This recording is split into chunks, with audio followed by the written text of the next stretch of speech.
It is March in New Mexico, a Saturday, and I'm scheduled to perform at Cowboy Days, the token Indian, I guess.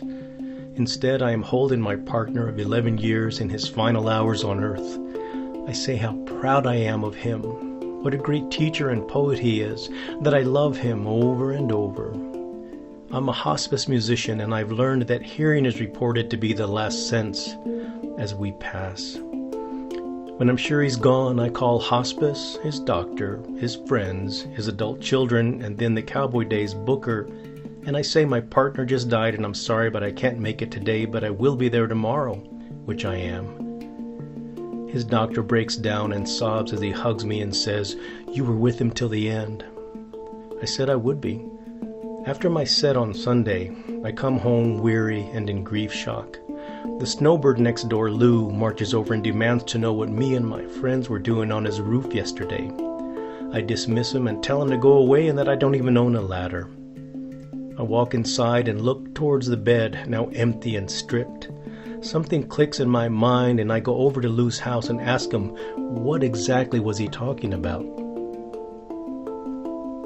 He told me that the neighbor across the cul-de-sac, Connie, called him Saturday, saying that there were people on his roof in front of his AC unit, and that one of them was marching up and down like the drum major from The Music Man.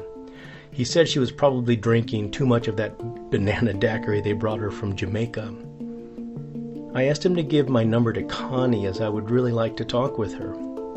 We had met at her garage sale once, but she knew nothing about me or that I was caring for a partner with stage 4 pancreatic cancer. When she called, I asked her if she was sensitive. She said that her feelings get hurt if someone is mean. I paused and I asked if she had ever died and come back. After some silence, she asked me, "How did you know that?" I explained that I found people who die and come back often have feet in both worlds, and that the veil is much thinner for them. I asked, "What did you see on Lou's roof?"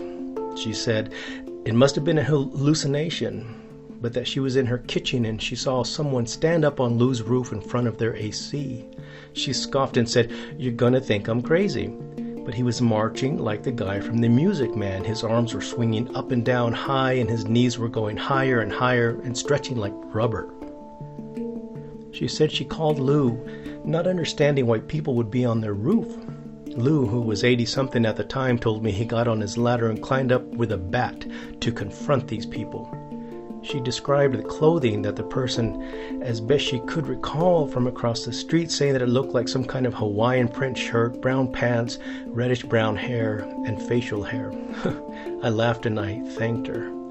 She said, "Do you think I'm crazy?" I said, No, I really don't. I told her I think she saw my partner who had died that morning in the bedroom that shared a wall with the neighbors, and the bed was right against that shared wall. I bought him some Superman PJs that he was wearing when he died. He wrote a poetry book, The Corner of Clark and Kent. Well, after bathing his body, putting on some makeup, propping up his chin, I dressed him in a pineapple-colored shirt with little pineapples on it, dark brown pants, and darkened his beard just a bit. He took a lot of care in how he looked. When the funeral home finally rolled him out, it was in a blue velvet body bag. I do not understand how something in me knew right away that his spirit had floated up to the neighbor's roof and that he could use his legs again. He hadn't been able to in weeks. Something in me lifted at that realization. I went for a walk in the desert.